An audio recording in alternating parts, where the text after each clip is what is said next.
اس سے زیادہ اور قیامت کیا آ سکتی ہے کہ خون کے رشتے بھی اب پرائے اور غیر لگنے لگے ہیں۔ ایک باپ کو جس نے ساری زندگی پرورش کی بیٹے کی زمین کے تھوڑے سے ٹکڑے پر اپنے سگے باپ کو قتل کر ڈالا۔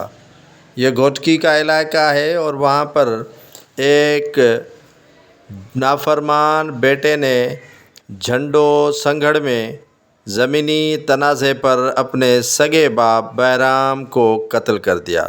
علی سنگھڑ نے چند زمین کے ٹکڑے کے عوض اپنی قیامت کو برباد کرنے میں کوئی کسر نہیں چھوڑی۔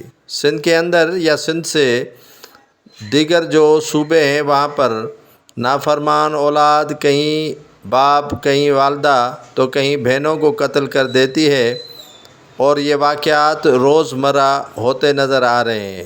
کہیں پر ساس بہو کو مارنے میں کوئی دقت ہی محسوس نہیں کرتی۔ یہ خون کے رشتے اب خون کے رشتے نہیں رہے، لیکن اب خون کے پیاسے رشتے ضرور بن گئے ہیں، جس طرح یہ ہو رہا ہے۔